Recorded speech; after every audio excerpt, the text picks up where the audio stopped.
Last class में हमने जो पढ़ा था factorising by taking common factor पढ़ा था बेटा। आज जो हम पढ़ने वाले हैं factorising bye grouping of terms.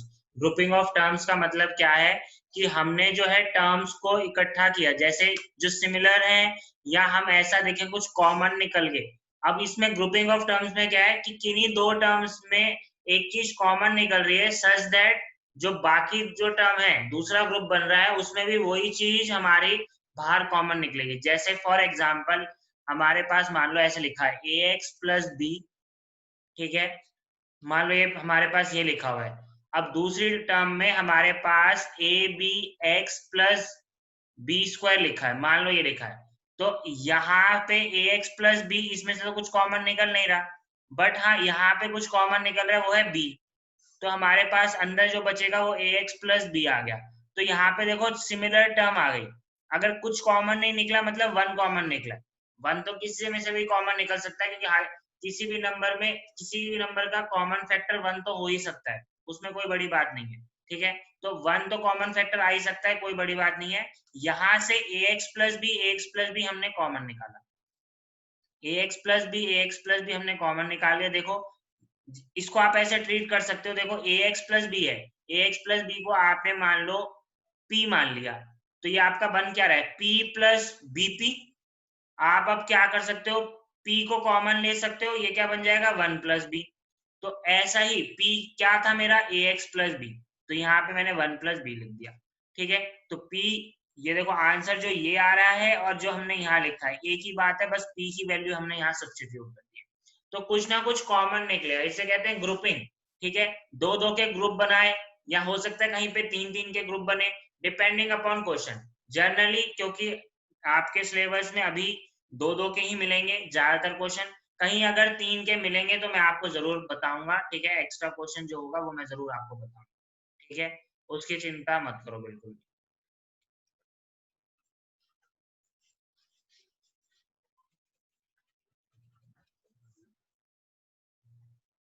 ठीक है, क्वेश्चन देखते हैं। पहला क्वेश्चन है a square plus six B plus three a plus two A b. अब आप देखो पहले कहीं से कुछ कॉमन देखो। अब कई बार हम देखो सबका अपना अपना तरीका है। मैंने अगर इसमें से ग्रुपिंग करी तो मेरे पास ए स्क्वायर सिक्स बी कुछ भी कॉमन नहीं आ रहा है, ठीक है। हाँ, अगर मैंने यहाँ से इन दोनों की ग्रुपिंग करी, ठीक है, और फिर इन दोनों की ग्रुपिंग करी तो कुछ बात बन सकती है, लेट्स सी। तो इसको कहते हैं पहले रीअरेंज कर रहे हैं। क्या कर रहे हैं, रीअरेंज। देखो ग्रुपिंग भी कर रहे हैं पर पहले उसका रीअरेंज कर रहे हैं कि क्या कॉमन निकल। देखो सिक्स बी और ए स्क्वायर में से कुछ कॉमन नहीं है, सिमिलरली इसमें से कॉमन तो है पर ऐसी कोई कॉमन टर्म्स नहीं बन रही दो लगातार, इसका भी ध्यान देना है। तो ए स्क्वायर और टू ए बी एक बार ये देखा, प्लस टू ए बी इसको देखा, ठीक है। फिर हमने इन दोनों को देखा, सिक्स बी और थ्री ए, ऐसे लिखा। अब आप यहाँ देखोगे ए कॉमन आ रहा है बेटा, ए कॉमन आया, यहाँ पे बचा ए प्लस टू बी, और यहाँ पे थ्री कॉमन आ रहा है, तो यहाँ पे जो बचेगा टू बी प्लस ए। अच्छा, ए प्लस टू बी लिखा हो या टू बी प्लस ए, ये तो एक ही बात है। वन प्लस टू लिखूं या टू प्लस वन, आंसर तो थ्री आने वाला है, उससे कोई फर्क नहीं पड़ेगा। मतलब ये चीज कॉमन आ गई, ठीक है। आप देखो यहाँ कोई नेगेटिव साइन नहीं है। अब बच्चे कहते हैं सर ये A plus minus two B और दूसरे में था two B minus A. Sir आपने बोला था कि दोनों सेम सेम चीजें हैं, आगे पीछे। अरे माइनस में फर्क पड़ता है बेटा, प्लस में नहीं पड़ता, कोई दिक्कत नहीं है, पर माइनस में तो पड़ेगा। टू माइनस वन करूं या वन माइनस टू, आंसर में फर्क आएगा, इसका भी ध्यान देना है। यहाँ पे तो दोनों प्लस में, इसलिए कोई दिक्कत नहीं है, कॉमन निकल गया। तो two b plus a common आ गया, और अंदर जो बचा हमारे पास ए प्लस थ्री बचा, बचा गया यहाँ पे ए प्लस थ्री। तो दिस इज द आंसर, ये हमारा फैक्टराइज हो गया। अच्छा, अभी हमने ए स्क्वायर और टू ए बी को एक साथ लिया है। बच्चे कहते हैं सर क्या हम इन दोनों को भी एक साथ ले सकते हैं क्या, A square plus three A square plus three A square plus three A. किसी का दिमाग ऐसे चला सिक्स बी प्लस टू ए बी, ऐसा चला। अगर देखेंगे ध्यान से, ठीक है, ऐसा अगर चला दिमाग तो हमने क्या किया, हमने यहां से ए कॉमन निकाला तो हमारे पास बचा ए प्लस थ्री, ठीक है, प्लस यहां से हमने क्या कॉमन निकाल लिया, 2 कॉमन निकाला और b कॉमन निकाला, फिर से 2 कॉमन निकाला और b कॉमन निकाला, तो 2b कॉमन निकाल लिया। हमारे पास यहाँ क्या बचेगा बेटा 3, और यहाँ क्या बचेगा a। अब आप देख लो, चाहे आपने ऐसे भी किया हो, आंसर सेम आ रहा है। ग्रुपिंग करना ये आपकी मर्जी है, आपको कैसे, जो आपको दिखा, ये जरूरी नहीं है जो मुझे दिखेगा वही आपको दिखेगा, ऐसा जरूरी नहीं है। देखो दो तरीके दिखा दिए एक ही क्वेश्चन में, किसी ने ऐसे किया तो यहाँ पे a+3 कॉमन आ गया, a+3 को बाहर निकाला, अंदर जो हमारे पास बचा a+2b। पर आप देखो लास्ट में जो आंसर आया वो सेम आया, चाहे पहले मेथड से देखूं चाहे सेकंड मेथड से देखूं, आंसर दोनों से सेम आया। बस यहाँ पे हमने जो कॉमन पहले यहाँ पे देखा ग्रुपिंग करी वो फर्क है, पर आंसर हमारा दोनों का सेम आ रहा है। और ये याद रखेंगे, मैंने पहले भी बोला है फैक्टराइज में हर चीज मल्टीप्लिकेशन में होती है, ये ध्यान रखेंगे।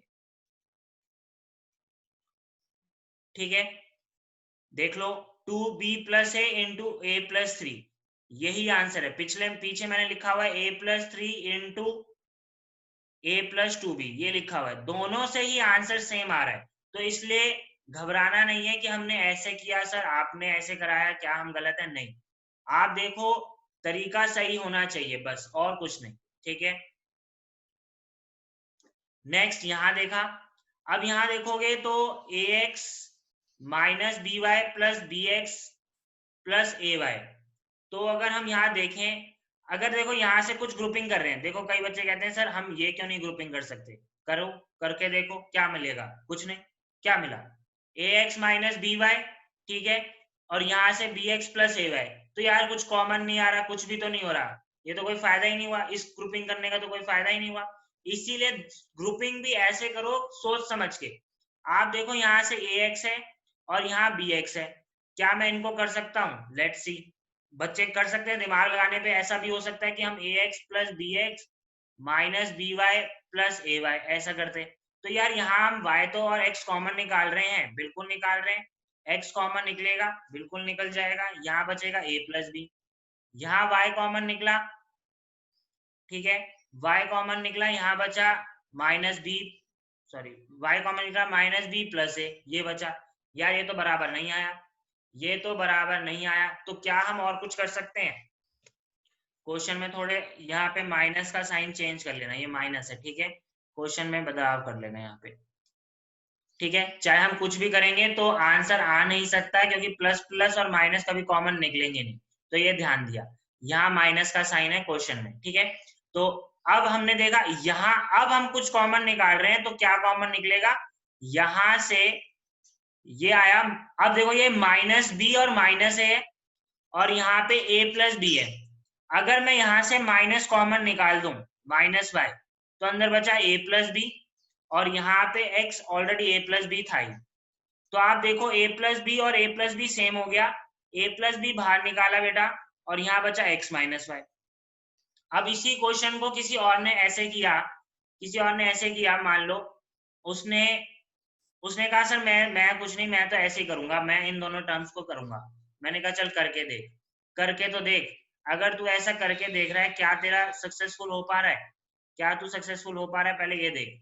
इसको तूने ऐसे लिखा प्लस बी एक्स माइनस ए वाई, तो क्या तेरे साथ यहाँ पे देख x के साथ a आ रहा है, यहाँ पे x के साथ b आ रहा है, तो यार ये तो कैसे भी कर लूं, ये पॉसिबल नहीं है। हाँ एक और तरीका है, एक और तरीका है, एक और तरीका क्या हो सकता है कि हम a कॉमन निकाल लें, यहाँ पे a है, यहाँ पे a है, तो हमने क्या किया ax माइनस ए वाई लिखा, माइनस मतलब bx माइनस बी वाई लिख दिया, ऐसा लिख दिया। यहां से जब a कॉमन निकाला तो अंदर बचा x माइनस वाई, यहां से हमने b कॉमन निकाला, अंदर बचा x माइनस वाई। तो अब टोटल में से x माइनस वाई बाहर निकल गया, x माइनस वाई बाहर निकाला बेटा, तो अंदर बचा a प्लस बी, अंदर क्या बचा a प्लस बी। तो आप देखो ये आंसर और ये आंसर सेम है। अब ये मत बोलना सर यहाँ पे a प्लस बी पहले है यहाँ पे बाद में, 2 इंटू 3 करूं या 3 इंटू 2, आंसर तो 6 ही आने वाला है दोनों से। तो ये बेवकूफ वाले सवाल मत कर देना कि सर पहले a प्लस बी लिखा है आपने, यहाँ पे बाद में लिखा है, ये तो अलग आंसर हो गया। नहीं, ये अलग अलग आंसर नहीं है, ये सेम ही आंसर है, इसका इसमें गलती नहीं होनी चाहिए। थर्ड क्वेश्चन है आपके पास, a B into C square plus 1 plus c into a square plus b square. तो अभी कुछ दिख नहीं रहा है और अभी ऐसा इसमें ऑलरेडी कुछ कॉमन निकाल रखा है, तो ये चीज और ये चीज तो सेम है भी नहीं, तो हमने इसको मल्टीप्लाई करना ही पड़ेगा। तो हमारे पास आया A B into C square plus A B plus C A square plus C B square. अब हम कुछ भी देख सकते हैं इसमें, अब थोड़ा सोच सकते हैं ध्यान से। अब ये नहीं दोबारा से ए बी कॉमन निकाल लिया, नहीं, फिर तो कोई फायदा ही नहीं है, दोबारा ए बी कॉमन निकालोगे यही आ जाएगा। अब आप यहाँ देखो, इसमें इन दोनों को देखो या इन दोनों को देखो, ठीक है, फिर से आप इन दोनों टर्म्स को देखो, ठीक है। अगर मैं इन दोनों को देखता हूं, A B C square plus C A square मान लो, और फिर इन दोनों को देखता हूं, रीअरेंज कर दिया है हमने, A B plus C B square. तो लेट सी क्या बचता है, यहां से एक ए कॉमन आ रहा है और एक सी कॉमन आ रहा है बेटा। ए सी कॉमन आ गया, जो हमारे पास बचा अंदर बी और सी बचा। देखो यहाँ पे फर्स्ट टू टर्म्स में बी सी बचा, और यहाँ पे क्या बचा, ए। ध्यान देंगे, यहाँ क्या बचा, ए। यहां से जो कॉमन आ रहा है वो बी आ रहा है, सिर्फ और सिर्फ बी आ रहा है, देखेंगे ध्यान से, सिर्फ और सिर्फ बी आ रहा है। तो यहाँ पे ए बचा प्लस यहाँ क्या बचा बेटा, सी बी। अब आप देखो दोनों ही टर्म्स, ये दोनों ही टर्म सेम है, फिर से बार बार बोल रहा हूँ, ए प्लस बी हो या बी प्लस ए, एक ही बात है। तो ये दोनों ही टर्म सेम आ गई, तो हमने क्या लिखा, ए सी, हमारे पास B C plus a common आ गया पहले, फिर हमारे पास जो अंदर बचा वो क्या बचा, ए सी और प्लस बी, ए सी प्लस बी, ये हमारा आंसर आ गया। करने को और भी तरीका था, अब मैं सारे के दो मेथड नहीं बताऊंगा, आप खुद से ट्राई कर सकते हो। आप इसको, अभी आपने इसको और इसको लिया था, आप चाहे तो इसको और इसको भी लेके कर सकते हैं, और इन दोनों को लेके भी कर सकते हैं फैक्टराइज, आंसर तब भी यही आएगा, आंसर में कोई चेंज नहीं आएगा, ठीक है। हर एक के दो मेथड नहीं बताऊंगा, ये आप भी सोच सकते हैं कि आप इन दोनों को भी ले सकते थे और इन दोनों को भी ले सकते थे, इसमें कोई बड़ी बात नहीं है, ठीक है। तो ये भी आप कर सकते हो। Next question, X square plus Y square minus x Y minus Y square. आप देखो इन दोनों को अगर मैं फैक्टराइज कर दूं, तो यहाँ पे तो कुछ कॉमन निकल नहीं रहा वन के अलावा, यहाँ पे भी, यहाँ एक्स कॉमन निकल रहा, कोई मतलब नहीं है हमारा उसके। तो हमने क्या किया, एक्स और वाई एक साथ लिया या एक्स और एक्स एक साथ लिया, वो देखना है क्या लेना है, ठीक है। तो हमने क्या किया, क्वेश्चन में स्क्वायर नहीं है, वाई है यहाँ पे, ठीक है बेटा, एक्स स्क्वायर वाई। अब यहाँ देखो, इन दोनों में देखा कोई कॉमन चीज निकल नहीं रही, इसमें एक्स आ रहा है बट सिमिलर टर्म्स हमारे पास नहीं आ रही है। तो हमने क्या किया, यहाँ तो एक्स वाई लिया या एक्स स्क्वायर और एक्स लिया, कोई भी आप ले सकते हो। जैसे मैंने एक्स स्क्वायर और माइनस एक्स वाई लिया प्लस वाई माइनस एक्स ऐसे लिखा, यहाँ से एक्स कॉमन आ रहा है, ये दिख गया हमें, बचा क्या अंदर, एक्स माइनस वाई। अब हमारे पास यहाँ वाई माइनस एक्स बच रहा है, ये दोनों ही अलग अलग टर्म्स हैं, ध्यान देंगे, ये x माइनस वाई है, ये y माइनस एक्स है। पर हाँ, अगर मैं यहाँ से माइनस कॉमन लेता हूं, अगर मैं यहाँ से माइनस कॉमन लेता हूं, तो मेरे पास x पॉजिटिव हो जाएगा और y नेगेटिव हो जाएगा, तो ये इसके बराबर आ जाएगा। माइनस लिया है तो आप ऐसे भी लिख सकते हो -1, मैंने कहा कुछ कॉमन नहीं है तो 1 तो कॉमन हम लिख ही सकते हैं, ये तो कोई दिक्कत ही नहीं है। यहाँ -1 बचा, तो यहाँ आ गया x -1 और अंदर बच गया x माइनस वाई, ये एक तरीका हो गया। फिर आप ऐसे भी सोच सकते थे, अभी आपने एक्स स्क्वायर और एक्स वाई लिया है, आप एक्स स्क्वायर और माइनस एक्स भी सोच सकते थे, ठीक है। और यहाँ y और माइनस एक्स वाई, यहाँ से x कॉमन निकाला x -1, यहाँ से आप y कॉमन निकाल रहे हो तो 1 माइनस एक्स बच रहा है, तो इसीलिए मैंने माइनस का y कॉमन निकाला, तो यहाँ बच गया x -1 बाहर कॉमन निकाल दिया, अंदर जो बचा x माइनस वाई बचा।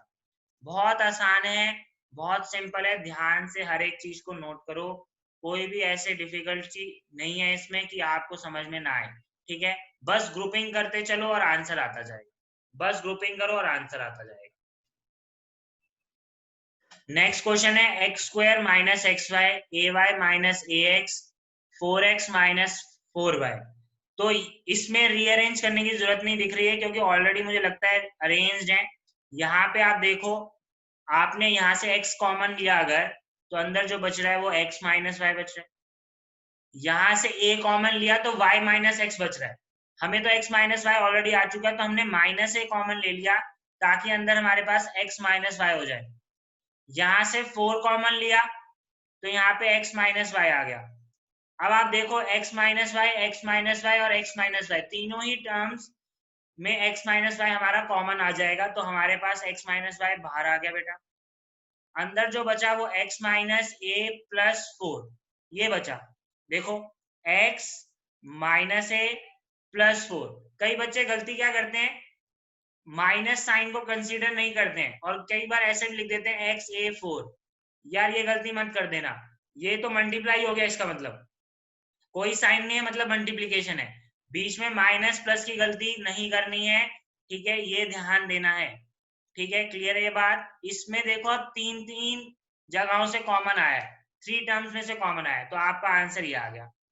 अब इसमें भी कोई बच्चा कहे कि मैनिपुलेट करके सर मैं यहाँ से y कॉमन निकालना चाहता हूँ तो ये a माइनस एक्स बनेगा, तो आप सोच सकते हो, पर वो बहुत डिफिकल्ट है। आसान मेथड यहाँ पे यही है कि सब में से एक एक टर्म कॉमन निकालते चलो, ठीक है, जो भी हमें कॉमन मिल रहा है वो निकालते चलो।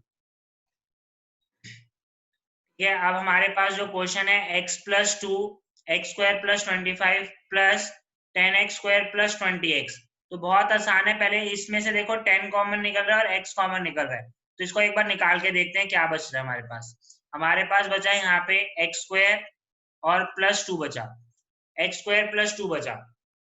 अब यार ये तो कोई बात बनी ही नहीं, एक्स स्क्वायर प्लस 2 यहाँ पे और यहाँ पे x plus 2 x square plus 25, तो क्या और कर सकते हैं, तो अगर हमने इसको सॉल्व करना है तो पहले इन दोनों को मल्टीप्लाई करके भी देख सकते हैं।